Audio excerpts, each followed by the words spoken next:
ஆண்டவராய் இயேசுவின் நாமத்தினால் இந்த நாள் சங்கீத தியான நிகழ்ச்சிக்கு ஆவலோடு காத்திருக்கிற உங்கள் ஒவ்வொரு நான் வாழ்த்துகிறேன். ஆண்டவர் தாமே இந்த நாளிலே நாம் தியானிக்கப் போகிற வேத வசனங்களின் வழியாக நம்மோடு பேசுவாராக. நாம் கர்த்தரை நோக்கி பார்ப்போம். தந்தையே, என்னுடைய வாயின் வார்த்தைகளும் இதை தியானிக்கப் போகிற எல்லாருடைய சிந்தனைகளும் ஆண்டவரே உம்முடைய சமூகத்தில் பிரியமாயிருப்பதாக. உடைய வேத வசனம் எங்கள் கால்களுக்கு தீபமும் எங்களுடைய பாதைக்கு வெளிச்சமாக இருக்கிறது என்று வாசிக்கிறோம். அது ஜீவனும் வல்லமையும் உள்ளது என்று சொல்லி வாசிக்கிறோம். ஆண்டவரே உம்முடைய வேத வசனத்தை நாங்கள் கேட்கும்போது அந்த ஜீவனையும் வல்லமையும் நாங்கள் பெற்றுக்கொள்ள அருள் தாங்க. எங்களுக்கு வாழ்க்கைக்கு தேவையான வழிகாட்டுதலை நீங்கள் தாங்க. இந்த நேரத்தை கர்த்தர் எங்களுக்கு ஆசீர்வதித்தாங்க. கர்த்தாவை சொல்லும் நாங்கள் கேட்கிறோம். யாரிடத்தில் செல்வோம்? நித்திய ஜீவ வசனங்கள் உம்மிடத்தில் உண்டே. உடைய வார்த்தையினால் எங்களை போஷித்து பலப்படுத்த வேண்டும் என்று இயேசுவின் மூலம் கேட்கிறோம் பிதாவே, ஆமென். 24ஆம் சங்கீதம் இது என்ட்ரன்ஸ் லிட்டர்ஜி என்று அழைக்கப்படுகிறது. இது ஒரு ஆலயத்திற்குள்ளே செல்வதற்கு முன்பு அல்லது செல்லும்போது சொல்லப்படும் ஒரு பாடலாக இது இருந்திருக்கலாம். இந்த சங்கீதத்திலே உள்ள 3வது வசனத்திலிருந்து 5வது வசனம் வரை உள்ள பகுதி 15ஆம் சங்கீதத்தோடு இணைந்த ஒரு பகுதி. நாம் ஏற்கனவே 15வது சங்கீதத்தை நாம் தியானித்தோம். அவை 15ஆம் சங்கீதத்தின் வார்த்தைகளும் இந்த சங்கீதத்திலே 3, 4, 5 வார்த்தைகளும் சற்று இணையானவை. ஆகவே அதோடு சேர்த்து நாம் தியானித்தோம். ஆகவே இந்த நாளிலே நாம் முதல் 2 வசனங்களையும் 6லிருந்து 10 வசனம் வரை உள்ள பகுதியையும் நாம் தியானிக்க இருக்கிறோம். கர்த்தர் நமக்கு உதவி செய்வாராக. இந்த சங்கீதம் எப்படிப்பட்ட ஒரு சூழலிலே உருவாகி இருக்கலாம் என்று சொன்னால், தாவீது தேவனுடைய பெட்டியாகிய அந்த ஆர்க் ஆஃப் தி கவனன்ட், உடன்படிக்கை பெட்டியை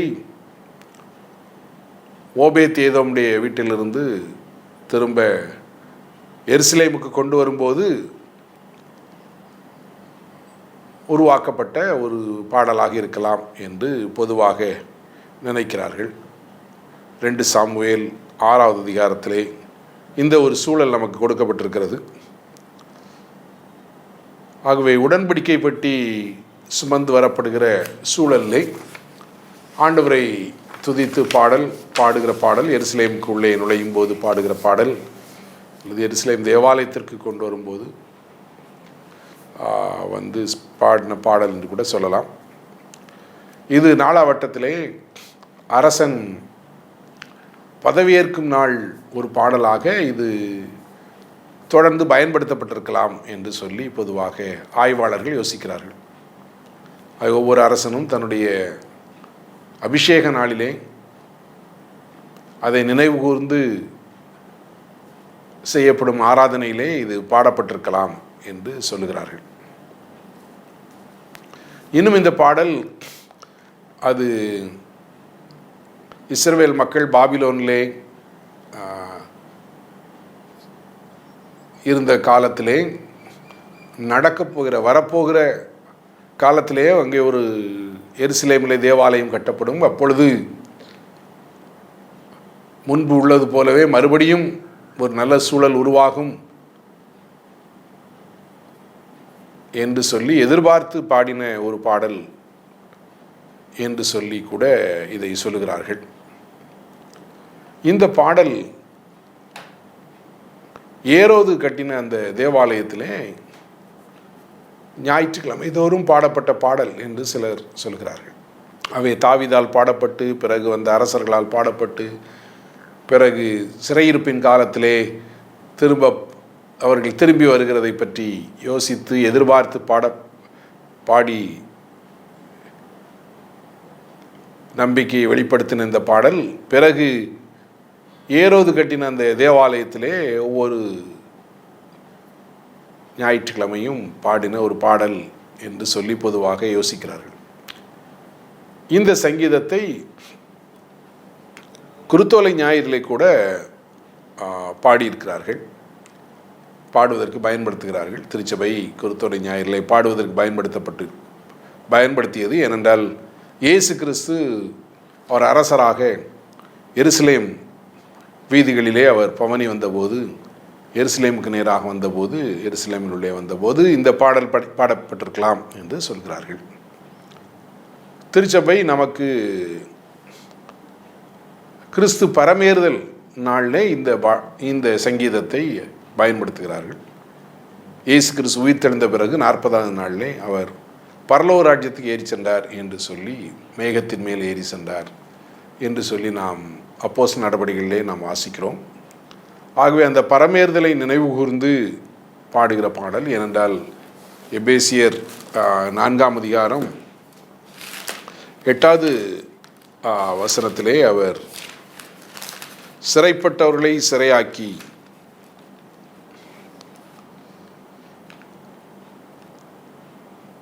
மனுஷருக்கு வரங்களை அளித்தார் என்று சொல்லியிருக்கிறது. அவர் ஏறினார் என்பதனாலே அதற்கு முன்பு பூமியிலே தாழ்விடங்களில் இறங்கினார் என்று விளங்குகிறதல்லவா என்றெல்லாம் இந்த எபேசியரிலே வாசிக்கிறோம். இயேசுவின் பரமேறுதலை குறிக்கும் ஒரு வார்த்தைகளாக பொதுவாக இதை நாம் புரிந்து கொள்கிறோம். ஆகவே இந்த சங்கீதம் அப்படிப்பட்ட ஒரு சூழலையும் அது திருச்சபையிலாக இயேசு பரமேறின நாளை நினைவுகூரும் ஒரு சங்கீதமாகவும் இது பயன்படுத்தப்படுகிறது. அது மாத்திரமல்ல, இயேசு கிறிஸ்துவினுடைய 2ஆம் வருகையை எதிர்பார்த்து, அவருடைய 1000 வருஷ அரசாட்சியை எதிர்பார்த்து கூட இந்த பாடல் பயன்படுத்தலாம் என்று சொல்லி பொதுவாக யோசிக்கிறார்கள். ஆகவே இந்த சங்கீதம் தாவீதால் பாடப்பட்டு, தலைமுறையாய் அரசர்களால் பாடப்பட்டு, அதன் பிறகு நல்ல ஒரு எதிர்காலத்தை எதிர்நோக்கி பாடப்பட்டு இருந்த சங்கீதம் இயேசுவின் காலத்திலே, இயேசு கிறிஸ்துவனுடைய வாழ்க்கையிலே மிக நெருக்கமானதாக,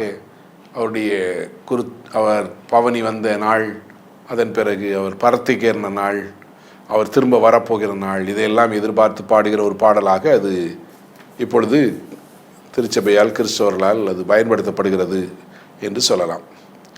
ஆகவே இந்த சங்கீதம் என்ன சொல்லுகிறது என்று சொல்லி நாம் கவனிக்க இருக்கிறோம். முதல் 2 வசனங்களை நாம் கவனிப்போம்.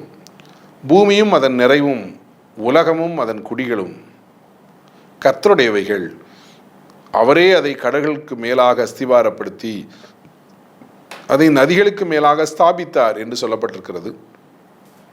ஆகவே பூமி கர்த்தருடையது, அதில் உள்ள அனைத்தும் கர்த்தருடையது. இதில் உலகம் என்பதற்கு வேறொரு வார்த்தை பயன்படுத்தப்பட்டிருக்கிறது, ட்ரேவேல் என்ற ஒரு வார்த்தை. மேபி முழு யூனிவர்ஸ், இந்த காஸ்மோஸ். ஆகவே பூமி மாத்திரமல்ல, எல்லா கிரகங்களும் அனைத்தும் கடவுளால் உண்டாக்கப்பட்டது. ஆகவே இங்கே உள்ள குடிகள் கர்த்தருடையவைகள் என்று கூட நாம் இதை எடுத்துக்கொள்ளலாம். ஆகவே ஆண்டவர் இதை படைத்திருக்கிறார், அவரே அதை கடல்களுக்கு மேலாக அஸ்திவாரப்படுத்தி என்று சொல்லப்பட்டிருக்கிறது. பழைய ஏற்பாட்டிலே ஒரு விதமான புரிதல் இருந்ததை நாம் பார்க்கலாம், பல இடங்களிலே நாம் பார்க்கலாம். இந்த பூமியானது, நிலமானது ஆதாரங்கள், அதாவது பில்லர்ஸ். ஆகவே சமுத்திரத்திலே உள்ள அந்த பில்லர்ஸ் மேலே நிற்கிற மாதிரி ஒரு புரிதலை நீங்கள் சங்கீதங்களிலே பல இடங்களிலே பார்க்கலாம். ஆகவே பூமியை அதன் ஆதாரங்களின் மேல் சிருஷ்டித்தார் என்று சொல்லிய வார்த்தைகளை நீங்கள் கவனிக்கலாம். ஆகவே இந்த சங்கீதம், ஆண்டவர் தான் இந்த பூமியை உண்டாக்கினார், ஆண்டவர் தான் அண்ட சராசரங்களை உருவாக்கினார், ஆண்டவர் தான் பூமியின் குடிகளை உண்டாக்கினார், அதை கடல்களுக்கு மேலாக அந்த நிலப்பரப்பை நிற்க வைத்தார் என்று சொல்லி இந்த பகுதி நமக்கு சொல்கிறது. இவ்வாறு ஆதியாகமம் 14ஆம் அதிகாரம் 19, 22 வசனங்களிலே நாம் தேவன் உண்டாக்கினார் என்பதை அங்கே இவ்வாறு நாம் வாசிக்கிறோம். மெல்கிசேதேக்கு ஆபிரகாமை ஆசீர்வதித்து வானத்தையும் பூமியும் உடையவராகிய உன்னதமான தேவனுடைய ஆசீர்வாதம் ஆபிரகாமுக்கு உண்டாவதாக என்று சொல்லியிருக்கிறார். 23ஆம் வசனத்திலே வானத்தையும் பூமியும் உடையவராகிய உன்னதமான தேவனாகிய கர்த்தருக்கு நேராக என் கையை உயர்த்துகிறேன் என்று சொல்லி அங்கே ஆபிரகாம் சொல்லியிருக்கிறதை பார்க்கிறோம். உன்னதமான ஆண்டவர், அனைத்தையும் உருவாக்குகிற ஆண்டவர். ஆகவே அவைகளெல்லாம் கடவுளுடையது. ஆகவே நாம் பார்க்கிற அந்த பூமி, அதில் உள்ள குடிகள், அதில் உள்ள அனைத்தும் கடவுளுடையது. ஏனென்றால் அவர் அதை உருவாக்கினார். அது முதல் பகுதி, காட் இஸ் த கிரியேட்டர், ஆண்டவர் படைத்தவர். ஆகவே அனைத்து படைப்புக்கும் சொந்தக்காரர் என்று சொல்லி நாம் வாசிக்கிறோம். ஒருவர் இவ்வாறு சொல்லியிருக்கிறார், the earth is the theatre of universe என்று சொல்லியிருக்கிறார். அதாவது கடவுள் முழு உலகத்தை, முழு அண்ட சராசரங்களையும் படைத்த கடவுளுக்கு இந்த உலகம் ஒரு தியேட்டர் போல. தாம் எவ்வளவு வல்லமையுள்ளவர், தாம் எவ்வளவு அன்புள்ளவர் என்பதை காண்பிப்பதற்கு அவர் தெரிந்தெடுத்த இடம் இந்த உலகம் என்பது ஒரு கருத்து. இவ்வாறு அவர் சொல்கிறார், God has chosen a planet, a people, a land and sent his son to live, to minister, to die and to be raised from death. கடவுள் ஒரு இந்த அண்ட சராசரங்களிலே பூமியை தெரிந்து கொண்டாராம். எதற்காக என்று சொன்னால், அவருடைய சொந்த குமாரனை இந்த உலகத்திற்கு அனுப்புவதற்கு, அவர் இங்கே இந்த உலகத்திலே வாழ்வதற்கு, இந்த உலகத்திலே அவர் மரிப்பதற்கு, அதன் பின்பு உயிரோடு எழும்புவதற்கு ஆண்டவர் தெரிந்து கொண்ட ஒரு இடம் இந்த பூமி, தெரிந்து கொண்ட ஒரு மக்கள் கூட்டம் இஸ்ரவேல் மக்கள். ஆகவே அதிலே ஆபிரகாமின் சந்ததியிலே, தாவீதின் சந்ததியிலே இயேசு பிறந்தார். அவர் இந்த உலகத்திலே வாழ்ந்தார், நன்மை செய்தார், அவரை சிலுவையில் அறைந்தார்கள், அவர் உயிரோடு எழும்பினார்.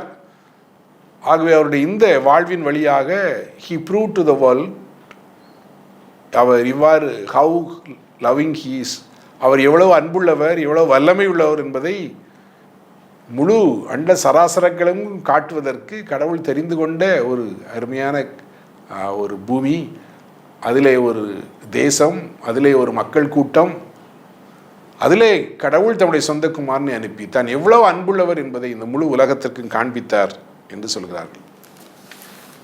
யாத்ராகமத்தின் புத்தகம் 19ஆம் அதிகாரத்திலே ஆண்டவர் இஸ்ரவேல் மக்களை தம்முடைய சொந்த ஜனம் என்று சொல்லி அவர் கிளைம் பண்ணுவதை நாம் பார்க்கிறோம். 19:5 சொல்லப்பட்டிருக்கிறது, இப்பொழுது நீங்கள் என் வாக்கை உள்ளபடி கேட்டு என் உடன்படிக்கையை கைக்கொள்வீர்களானால் சகல ஜனங்களிலும் நீங்களே எனக்கு சொந்த சம்பத்தாக இருப்பீர்கள்.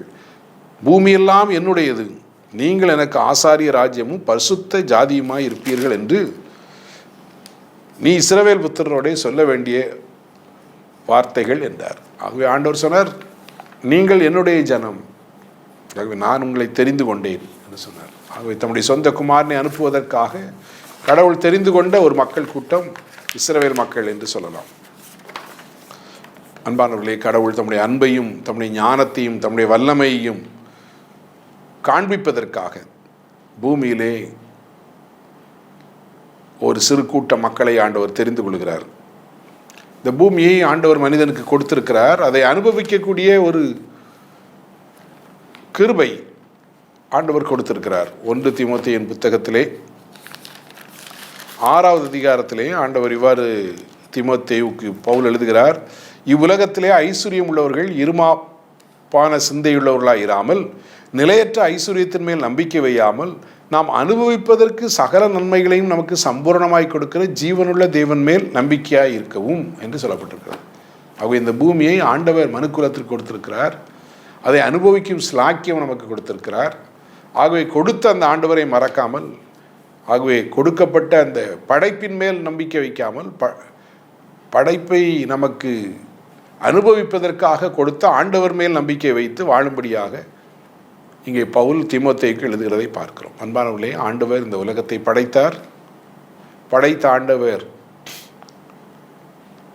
அதிலே ஒரு சிறு கூட்ட மக்களை படைத்து தெரிந்து கொண்டு அதிலே தாம் இந்த உலகத்திற்கு வந்து அவர்களுக்காக முழு உலகத்துக்காக பாடுபட்டு மரித்து உயிரோடு எழுந்து தாம் எப்படிப்பட்டவர் என்பதை இந்த உலகத்திற்கு வெளிப்படுத்தியிருக்கிறார். ஆகவே இந்த ஆண்டவரை நாம் படைப்பாளர் என்று சொல்கிறோம். இந்த பூமி முழுவதையும் அவர் படைத்ததனால் இந்த பூமி அவருக்கு சொந்தமானது. அதை அனுபவிக்கக்கூடிய ஒரு கிருபை சற்று காலத்திற்கு ஆண்டவர் நமக்கு தந்திருக்கிறார். அதை மகிழ்ச்சியோடு அனுபவித்து நன்றியோடு அவரை துதித்து வாழும்படியாக தேவன் நம்மை அழைக்கிறார். ஆகவே பூமியும் அதன் நிறைவும் உலகமும் அதன் குடிகளும் கர்த்தருடையவைகள்.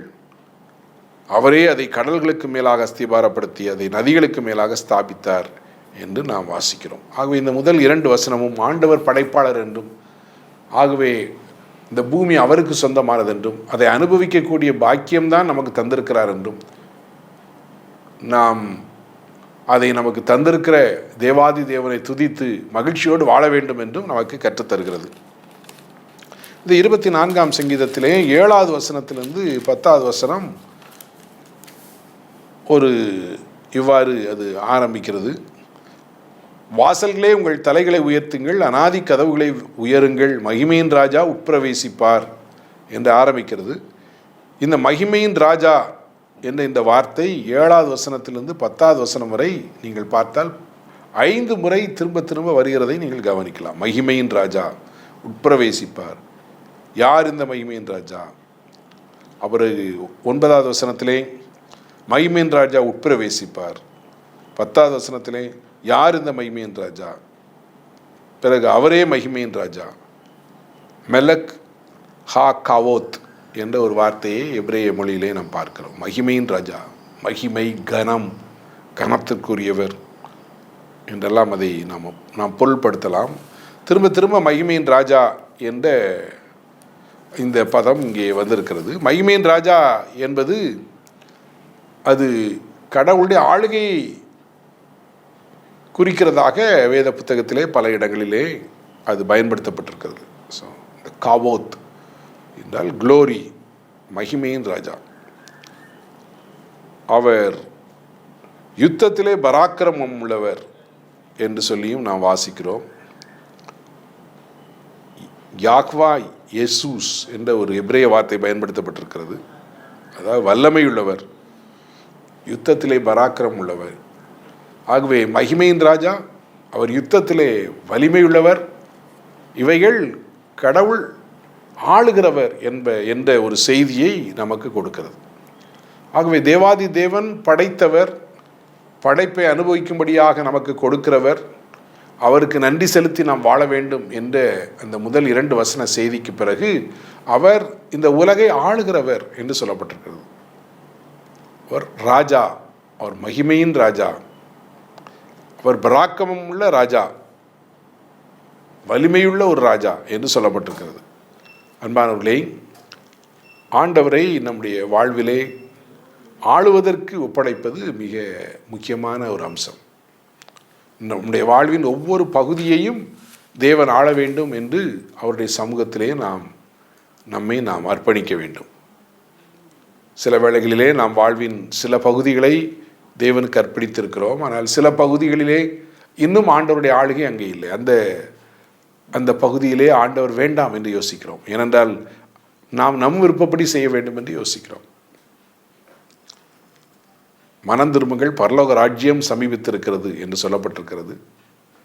புதிய ஏற்பாட்டிலே நாம் வாசிக்கிறோம். அப்படி என்றால் நீங்கள் உங்கள் விருப்பத்தின்படி செய்வதை விட்டுவிட்டு தேவ விருப்பத்திற்கு செய்ய அர்ப்பணியுங்கள். அப்பொழுது தேவாதி தேவன் உங்கள் உள்ளத்திலே வந்து வாசம் செய்வார் என்பதுதான் அதனுடைய ஒரு எக்ஸ்டெண்டட் மீனிங் என்று சொல்லலாம். மனிதன் தன் இஷ்டப்படி வாழ்கிறான், தானே தன்னை ஆள வேண்டும் என்று விரும்புகிறான். ஆனால் என்று மனிதனை ஆண்டவர் சந்திக்கிறாரோ அப்பொழுது அவன் தேவனுடைய ஆளுகைக்கு தன்னை அர்ப்பணிக்கிறான். நாம் அப்போஸ்தலர் 9ஆம் அதிகாரத்திலே பரிசுத்த பவுலை பற்றி நாம் வாசிக்கிறோம். பரிசுத்த பவுல் நான் கடவுளுக்கு வேலை செய்கிறேன் என்று சொல்லி யோசித்தான். கடவுளுக்காகத்தான் வைராக்கியமாக இருக்கிறேன் என்று சொல்லி யோசித்தான். அவன் சபையை பாழ்படுத்தி கொண்டிருந்தான் என்று சொல்லப்பட்டிருக்கிறது. ஆனால் இயேசு அவனை சந்திக்கிறார். அவன் கிறிஸ்தவர்களை கைது செய்வதற்காக செல்கிறான். ஆனால் போகிற வழியிலே காட் அரெஸ்டட் ஹிம். தேவன் அவனை கைது செய்தார். அவன் கீழே விழுந்தான். சவுலே சவுலே, நீ என்னை ஏன் துன்பப்படுத்துகிறாய் என்று சொல்லி ஆண்டவர் சவுலிடத்தில் கேட்டார். அப்பொழுது அவன் சொன்ன வார்த்தைகளிலே ஒரு முக்கியமான வார்த்தை, ஆண்டவரே நான் என்ன செய்ய சித்தமாயிருக்கிறீர். பாருங்கள், அதுவரைக்கும் அவனுடைய சித்தத்தை செய்து கொண்டிருந்தான். அவன் தன்னை ஆண்டு கொண்டிருந்தான். தான் கடவுளுக்கு வேலை செய்கிறேன் என்று சொல்லி அவன் யோசித்தான். ஆனால் என்று தேவன் அவனை சந்தித்தாரோ அன்று அவன் தன்னுடைய விருப்பத்தை விட்டுவிட்டு, நீர் என்ன நான் உம்முடைய சித்தம் என்ன, அதன்படி நான் வாழ்வேன் என்று சொல்கிறான். அன்பானவர்களே, மனம் திரும்புதலின் வாழ்வு என்பது அப்படிப்பட்டது. நாம் நம்முடைய விருப்பத்தின்படி வாழ்வதை விட்டுவிட்டு தேவனுடைய விருப்பத்தின்படி வாழ்வதற்கு நம்மை அர்ப்பணிப்பது.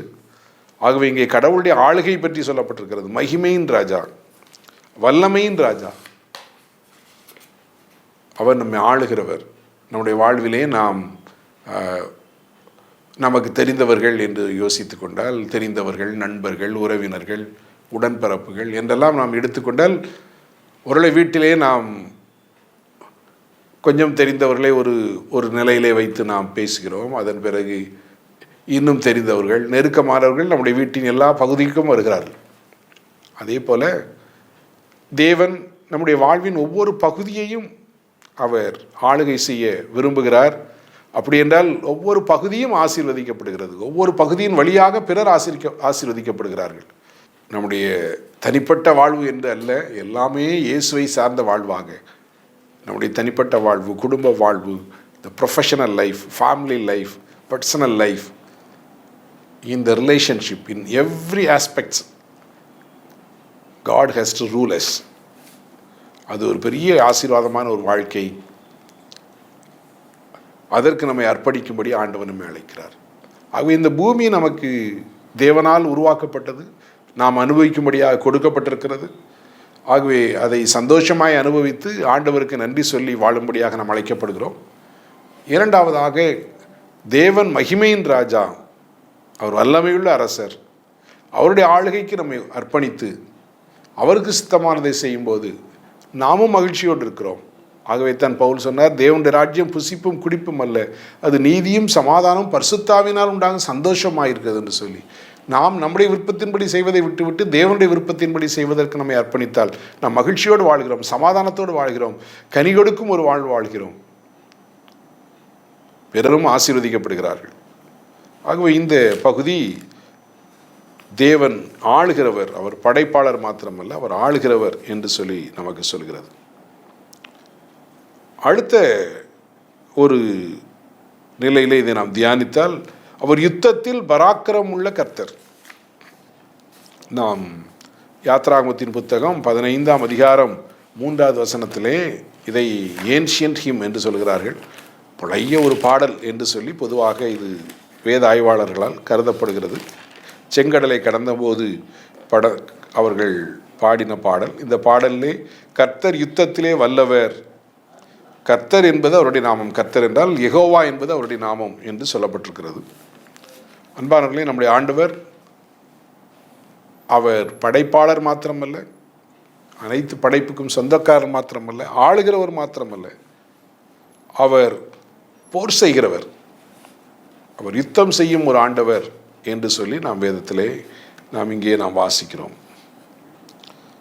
இங்கே அவர் மகிமையின் ராஜா, அவர் பராக்கிரம் உள்ள கர்த்தர், யுத்தத்தில் பராக்கிரம் உள்ளவர், சேனைகளின் கர்த்தரானவர் என்று சொல்லப்பட்டிருக்கிறது. நம்முடைய தேவன் சேனைகளின் கர்த்தர் என்று அழைக்கப்படுகிறார். ஏசாயாவுடைய தரிசனத்திலே கூட அங்கே சேனைகளின் கர்த்தர் பரிசுத்தர் பரிசுத்தர் என்று போற்றப்படுகிறதை நாம் பார்க்கிறோம்.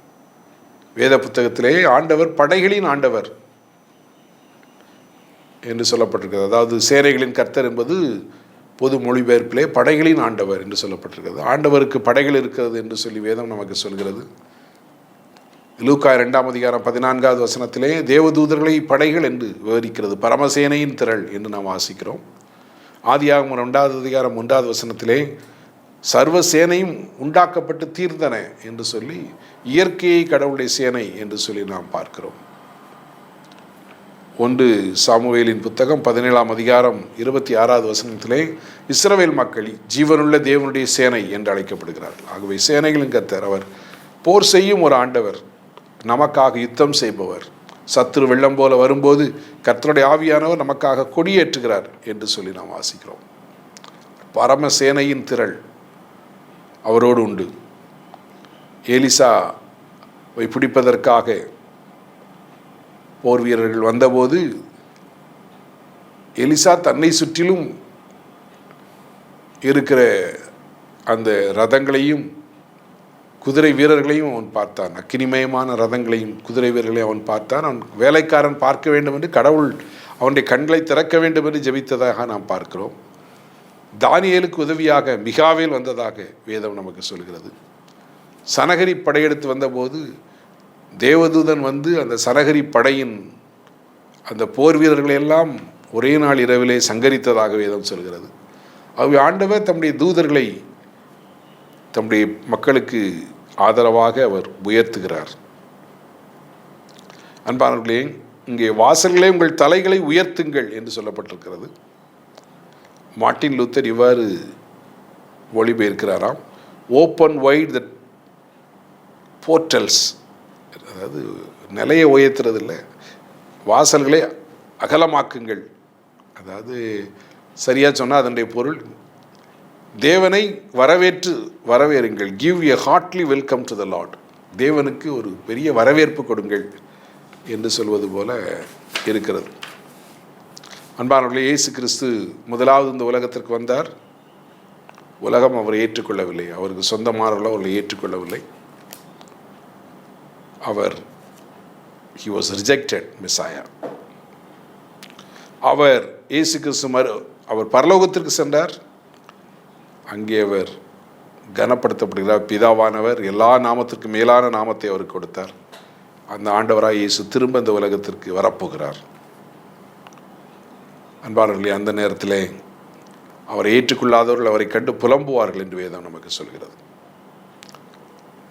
ஆகவே இந்த சங்கீதம் தேவனை படைப்பாளர் என்றும், தேவன் ஆளுகிறவர் என்றும், தேவன் நமக்காக யுத்தம் செய்பவர் என்றும் சொல்கிறது. அவரை சார்ந்து கொண்டால் இவ்வாறு நம்மை குறித்து சொல்லப்படும்: இதுவே அவரை தேடி விசாரித்து அவருடைய சமூகத்தை நாடும் யாக்கோபு என்னும் சந்ததி என்று சொல்லி நம்மை குறித்தும் சொல்லப்படும். இதுவே தேவனை தேடும் சந்ததி. தேவன் படைத்த தேவனை அவர்கள் துதிக்கிறார்கள். ஆளுகை செய்யும் தேவன் தங்களை ஆளும்படி ஒப்படைக்கிறார்கள்.